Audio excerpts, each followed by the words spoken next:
A luxury showroom, a casual hoodie, and a stunning revelation. What transpires when an auto dealership manager underestimates the individual who secretly controls the entire operation? Darrell entered the parking lot of Prestige Motors, the flagship dealership he had recently acquired in Scottsdale, Arizona, in the tropical state of Arizona. The glossy finishes of the sleek, luxury vehicles situated out front were practically glowing in the afternoon sun, as the desert heat shimmered off them. He exited his modest SUV and briefly examined the dealership's facade before parking it in an unmarked space at the rear. He was not outfitted to attract attention, rather, it was the opposite. His attire for the day consisted of sneakers, slightly worn trousers and a straightforward gray hoodie. He made a conscious decision to attire in a casual manner. He desired to observe the dealership's genuine character, to acquire an understanding of its operations when no one was aware that the new manager was viewing. He observed a small group of employees conversing near the front desk as he approached the entrance. The glass doors were penetrated by the faint hum of casual conversation and merriment. Darrell entered the building by opening the door. The air-conditioned showroom, which was enveloped in the subtle aroma of fresh wax and leather, was a stark contrast to the heat outside. Under the bright overhead lighting, rows of immaculate automobiles shone. As he entered, the conversation subsided. Darrell observed the employees' fleeting glimpses, which were directed towards his sneakers and hoodie. He sensed a subtle change in energy that was more discernible than words. However, he was not present to make any assumptions. He was present to observe. Then, she emerged from the opposite side of the showroom. Susan. Susan was a middle-aged woman with a focus that was even more acute than her features. She exuded authority with her polished heels and tailored blazer, while the clipboard she carried under her arm lent an air of efficiency. She approached with purpose, her heels tapping against the polished floor. At first, her demeanor appeared to be cordial, however, Darrell couldn't help but observe the rigidity in her smile. She began, "Excuse me," her voice was calm and clipped. "Can I help you with something?" Darrell's demeanor was composed as he smiled. He casually stated, gesturing towards the vehicles, "I am merely here to observe." Susan narrowed her eyes as she examined him from head to toe. The polite facade she was wearing began to slip ever so slightly, and it was replaced by something less welcoming. Her tone was tinged with uncertainty as she inquired, "Are you in the process of purchasing a vehicle?" Darrell continued to smile as he nodded. "Something like that." Susan's lips were pursed. "Well, we cater to a very specific clientele here. Most of our inventory requires pre-qualification. Perhaps I could recommend," an additional employee interrupted her before she could conclude. "Hey, Susan. The delivery guy is here." She briefly lost focus, but her gaze returned to Darrell, as if to guarantee that he would not stray too far. Darrell raised an eyebrow but maintained a casual demeanor. "You're assuming I'm not qualified?" The inquiry appeared to surprise her, although it did so only momentarily. Her posture stiffened as she recovered rapidly. She responded with a contrived smile, "I am merely attempting to save you some time. These vehicles start at 6 figures. Maybe I can direct you to." Darrell's expression remained unwavering, however, he internally observed her selection of words. The subtle impact of her assumptions was undeniable, but his calm composure remained unshaken. Susan gazed at him with eagerness, and the moment lingered, with a palpable sense of tension. Darrell pretended to admire one of the neighboring cars as he glanced around the showroom. It was a silver coupe that was both elegant and aggressive in appearance. The door handle was briefly touched by his fingertips. Additionally, he cast a gaze at Susan. "Nice automobile," he stated without hesitation. She attempted to maintain an additional smile, despite the slight furrow in her brows. "It is. Perhaps when you're ready to make a serious inquiry, we can set up an appointment. For now, I'll have to ask you not to touch the vehicles." Darrell paused for a moment, contemplating her words, before he retreated from the vehicle. He nodded once, placed his hands in his pockets, and indicated that she should proceed. "All right, let's hear it. What would you recommend for someone like me?" The directness of his inquiry caught Susan off guard, causing her to flinch. However, Darrell intervened before she could respond, adding, "If you think you know what I need, I'm all ears." A small fissure in her polite exterior revealed the impatience that lay beneath. "Maybe something a little more budget-friendly. I can give you directions to a dealership that specializes in pre-owned vehicles." Darrell attempted to deliver a faint smile, but it failed to register in his pupils. He had observed sufficient evidence. He said softly, "That is quite the assumption." Susan hesitated for a brief period as the statement lingered in the air. Then, she straightened her shoulders after regaining her composure. She departed with a brisk pace, stating, I will return with a list of alternatives." In an enigmatic expression, Darrell observed her depart. He returned to the silver coupe, where his reflection was visible in the lustrous finish. This was going to be an intriguing day. Darrell stood in the showroom's center, his hands in his pockets, his gaze adrift as he perused the lineup of vehicles. He was not inclined to make hasty judgments, but Susan's dismissive demeanor was difficult to disregard. The staff had resumed their conversations in his vicinity, although he occasionally noticed a glance in his direction. The silent judgment and the coded glances were the type of scrutiny to which he had grown accustomed over the years. Susan returned a moment later, clutching her clipboard closely as if it were a shield. Her annoyance was evident in her forced smile and purposeful stride. She paused a few feet away from him and said, "All right. I've compiled a few options that might be more suitable for your situation." Darrell inclined his head slightly. "My situation?" "Yes," Susan replied, her voice cutting off. She presented him with a printout of pre-owned vehicles, each of which was accompanied by a detailed description and a price that was significantly lower than the dealership's standard offerings. "These are more accessible models, reliable, economical, and, well, practical." Darrell removed the list without uttering a word, his eyes alighting on the page. A sedan that has been previously owned. An SUV that is ancient. A hybrid that is compact. He immediately concealed his amusement by folding the paper and placing it in his pocket, despite the fact that his lips twitched in feigned amusement. He expressed his gratitude for the effort with a level-headed demeanor. His response appeared to temporarily disarm Susan, however, she promptly recovered, placing her palms on her hips. "Listen," she said, her voice declining as if she were about to disclose a confidential information. "Prestige Motors is not suitable for all individuals. I am not interested in squandering your time." Darrell's expression was composed yet unyielding as he met her gaze. "And what exactly makes you think I'm not your target customer?" Susan had a momentary pause, but it was brief. She stated, "I have been engaged in this endeavor for an extended period. I can tell when someone's out of their depth." Darrell reiterated, his voice neutral and almost reflective, "Out of their depth? Interesting." Susan's irises were tinged with apprehension, but she persevered. "I'm just being honest. It's better to be upfront than to have someone leave disappointed." Darrell gently chuckled and shook his head. "Honest, huh? I like honesty. How about this, you let me speak to the owner? Think we can make that happen?" Susan rapidly raised her eyebrows. For the first time, she appeared to be legitimately taken aback. "The owner?" Darrell replied, "That is accurate," his demeanor appearing almost conversational. "I'd like to have a word with them." Susan made a feeble attempt at a smile, as her lips trembled. "Well, that's not possible today. The owner doesn't just drop by for casual visits. They're a busy person." Darrell nodded slightly and replied, "I am confident that they are. But maybe you could give them a call, let them know I'm here. I think they'd want to meet me." Susan's expression became increasingly tense. She was beginning to experience a loss of forbearance. "Look, sir," Susan informed me, "I'm trying to be as polite as possible, but this is getting ridiculous. I have other customers to attend to. If you're serious about buying a car, we can schedule a meeting with one of our sales consultants. Otherwise," Darrell inquired, his tone remaining composed, although his voice now possessed an unmistakable edge. "Alternatively, what?" Susan's frustration bubbled to the surface as her pupils narrowed. "Otherwise, I'm going to have to ask you to leave." The words hung in the air, laden with connotation. Darrell maintained his position, his attention fixed on her. The showroom appeared to be in a state of pause for a brief period. And then, gradually, Darrell reached into his pocket and extracted his phone. "No problem," he replied, as he perused his contacts. "I'll make the call myself." Susan's eyebrows furrowed as she blinked. "What are you doing?" Darrell replied, "I am simply contacting the owner." He then raised the phone to his ear. "Shouldn't take long." Susan's self-assurance was undermined, and her irritation transformed into bewilderment. She opened her mouth to speak, but no words emerged. A few employees had ceased their activities in the vicinity, their attention being captivated by the unraveling scene. Then, Darrell turned slightly away and held up a finger as if to indicate, "Just a moment." While conversing on the telephone, "Yes, it is I. I am currently at the dealership.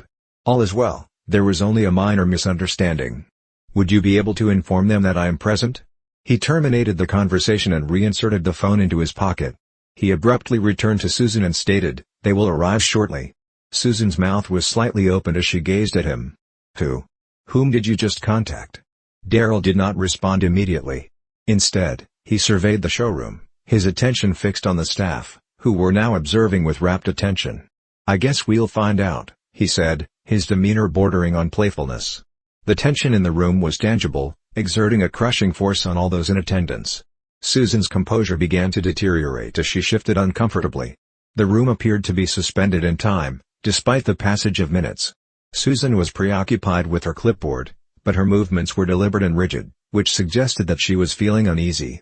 In contrast, Darrell stood nonchalantly by one of the luxury SUVs, his composed demeanor only serving to heighten the tension. The few employees who were dispersed throughout the showroom whispered to one another, occasionally stealing glimpses at the unfolding scene. It was evident that everyone was anticipating something or someone. The silence was interrupted by the sound of the primary doors opening. A man in a navy suit entered the room, his polished shoes gently clicking against the tile floor. His expression was serious yet warm, and his eyes immediately found Darrell. The fellow extended his hand as he approached, saying, "Mr. Carter," with a wide smile. "It is a pleasure to see you." Darrell returned the handshake with a firm grasp, a small smile tugging at the corners of his lips. "Alex, I appreciate your attendance. I am grateful." The entire room tensed up. Susan's clipboard nearly slid from her grasp as she gazed alternately at Darrell and Alex, the regional director of the dealership. Her confusion rapidly transformed into a visible state of alarm. "Please wait. Who is Mr. Carter?" she repeated herself, her tone uncertain. Alex's genial demeanor transitioned into a more professional, almost curt, state as he turned to her. "Susan, I observe that you have already encountered Mr. Carter." Susan blinking, her mouth opening and closing as if she were in quest of the appropriate words. I'm sorry. I was unaware that." "You are unaware that he has become the new proprietor of this dealership?" Alex concluded for her, his voice prickly. There was an expression of regret on his face as he gazed at Darrell. "I hope this was not the welcome you had envisioned." Darrell intervened by raising his hand. "Alex, it is all right. I believe that Susan and I may have initiated our conversation incorrectly." The entire room was captivated by the weight of his words, despite the tranquility of his voice. Susan's expression darkened, and she stepped back, holding her clipboard to her chest as if it were a lifeline. She stammered, her voice scarcely above a whisper, "I'm so sorry. I was unaware." "You were unaware of what?" Darrell's tone was still compassionate but firm as he inquired. "That I could possess a property of this nature? That an individual such as myself may truly be a suitable fit for this environment?" Her pupils widened, and for a brief period, she appeared to be completely bewildered. "I did not intend to," Darrell interrupted her with a raised hand. "Really, Susan, it is all right." He approached, his voice dwindling just enough to induce everyone to lean in. "But allow me to inquire about something. If I hadn't been the owner, would you have treated me any differently? Would you have given me the same respect you'd give someone who strolled in here wearing a suit and tie?" Although Susan opened her mouth, she was unable to articulate any words. The silence was unbearable. Darrell nodded in agreement, as if her silence sufficed. He turned to Alex, his voice emanating a new sense of authority. "Let's gather everyone in the conference room. I think it's time we had a little chat about how things are run around here." The conference room was sleek and the air was dense with tension as the employees filed in. The room, which was intended to impress, was adorned with contemporary furnishings and glass walls. However, it was oppressive today. Susan's customary confident demeanor was replaced with a nervous stillness as she sat near the back. Darrell, standing at the head of the table, exuded a sense of tranquility and composure that captivated the entire room. Alex remained in close proximity to the door, his arms crossed, his expression inscrutable as he observed the staff occupy their seats. Darrell cleared his throat, his gaze sweeping across the group, and the quiet murmur of murmuring died down. Darrell initiated his speech with a measured yet firm demeanor. "I am grateful for your willingness to attend on such short notice. For those of you who don't know, my name is Darrell Carter, and as of last month, I'm the new owner of Prestige Motors." A few employees expressed astonishment, with their responses varying from curiosity to embarrassment. Susan reclined in her chair, refraining from making eye contact. Darrell maintained his composure as he continued, "I arrived here today in a casual attire for a specific reason. I wanted to see how this dealership operates when no one knows who I am.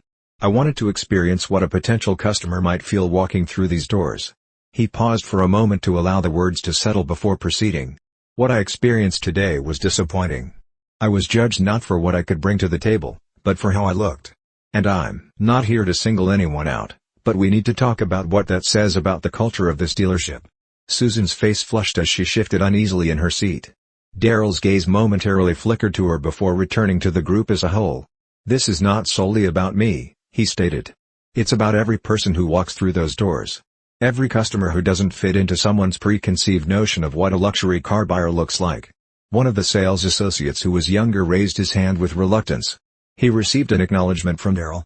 "Go ahead, Mr. Carter," the individual said hesitantly. "I think most of us try to treat customers fairly, but sometimes it's hard not to make assumptions." Darrell's expression was contemplative as he nodded. "I comprehend that," he replied. "We all have biases, whether we want to admit it or not. But here's the thing, it's not enough to just try to be fair. We have to actively challenge those biases. We have to create an environment where everyone feels respected, regardless of their appearance, background, or anything else." Before proceeding, he took a moment to allow the words to fully penetrate his mind. "This dealership has built a reputation for excellence. But excellence isn't just about the cars we sell, it's about the experience we provide. And from now on, that experience is going to be built on respect, inclusivity, and fairness." Although there were a few faces that remained cautious, there was a ripple of accord that reverberated throughout the room. Susan's hands were clasped firmly in her lap as she sat frozen, and Darrell's gaze fell upon her. He addressed Susan with a gentle yet firm voice. "I would like to provide you with the opportunity to express yourself. Is there anything you would like to add?" All eyes were directed towards her. She hesitated, and her voice was barely audible when she finally spoke. I made a mistake," she confessed, her face flushing. "I misjudged you, and for that, I'm truly sorry." Darrell nodded, his countenance unintelligible. "I appreciate your acknowledgement," he replied. "I hope this experience will serve as a reminder for all of us, not just you, because change starts with accountability." He returned to the group. "In the future, we will be implementing new training programs to guarantee that this dealership is a reflection of the principles I uphold. Every customer is entitled to be treated with respect, and there will be no exceptions. If anyone has an issue with that, now's the time to speak up." The conference room was deafeningly silent, the only sound being the faint hum of the air conditioning. No one spoke, but the weight of Darrell's words persisted, pressing on all those present. Darrell allowed the silence to persist just long enough to emphasize his point before he resumed speaking, his tone remaining composed yet unwavering. "That is satisfactory," he stated. "I am pleased to observe that we are all in agreement. Although change is not always effortless, it is indispensable. Additionally, this dealership will serve as an example." He leaned forward slightly, his hands resting gently on the table's edge as he took a step away from it. "Permit me to clarify. I did not arrive here today with the intention of causing anyone to feel embarrassed. I gained insight into the nature of the culture I have inherited and the ways in which we can enhance it." Susan, who was still sitting quietly near the rear, caught his attention. "Susan," he said, his tone modulating just enough to indicate that he was not making an attack on her. "You are a seasoned manager, and I am confident that you have worked diligently to achieve your current position. However, today served as a wake-up call for all of us, including you." Susan's eyes met his for the first time as she lifted her head. "I comprehend," she stated, her voice trembling but genuine. "I was mistaken, and I will do whatever it takes to rectify this situation." Darrell nodded. "I don't believe in second chances," he stated uncomplicatedly. "However, accountability is paramount. I will be conducting an individual meeting with you to deliberate on the subsequent actions. For the time being, let us concentrate on progress." He resumed his focus on the remaining members of the team after adjusting his posture. "Our business is not limited to the sale of automobiles. Trust is being established, relationships are being established, and a standard of excellence is being represented. I am available to provide assistance throughout the entire process if you are in agreement." Alex, who had been standing calmly by the door, nodded in approval. The staff appeared to relax, as the initial tension gave way to a sense of renewed purpose. The murmur of agreement was now more genuine and louder. Darrell smiled faintly, a smile that suggested both determination and relief. "Fine, then. We should resume our task. How we treat people matters more than anything we sell." Darrell observed Susan standing by the door as the employees began to exit the room. She approached him with trepidation, her hands twitching nervously. "Mr. Carter," she began, her voice subdued. I am grateful for the opportunity to improve. I will not disappoint you." Darrell gazed at her for a brief period before responding, his tone remaining unwavering. "I trust that you are sincere, Susan. Although actions are more important than words, I am of the opinion that individuals are capable of change if they are willing to make an effort," she affirmed, her eyes aglow with sincerity. "I am." Before turning to Alex, Darrell observed her depart. "Let's set up a meeting with the staff next week," said the administrator. "I want to make sure everyone knows what's expected moving forward." Alex's admiration for Darrell was apparent in his grin. "You've got it, boss." Darrell returned to the showroom and observed the cars, their gleaming surfaces reflecting the afternoon sun. Despite the significant amount of work that lied ahead, he felt optimistic for the first time that day. This was not merely about operating a dealership, it was about establishing a larger entity, a place where individuals were evaluated based on their character rather than their physical aspect. Darrell was prepared to take the lead,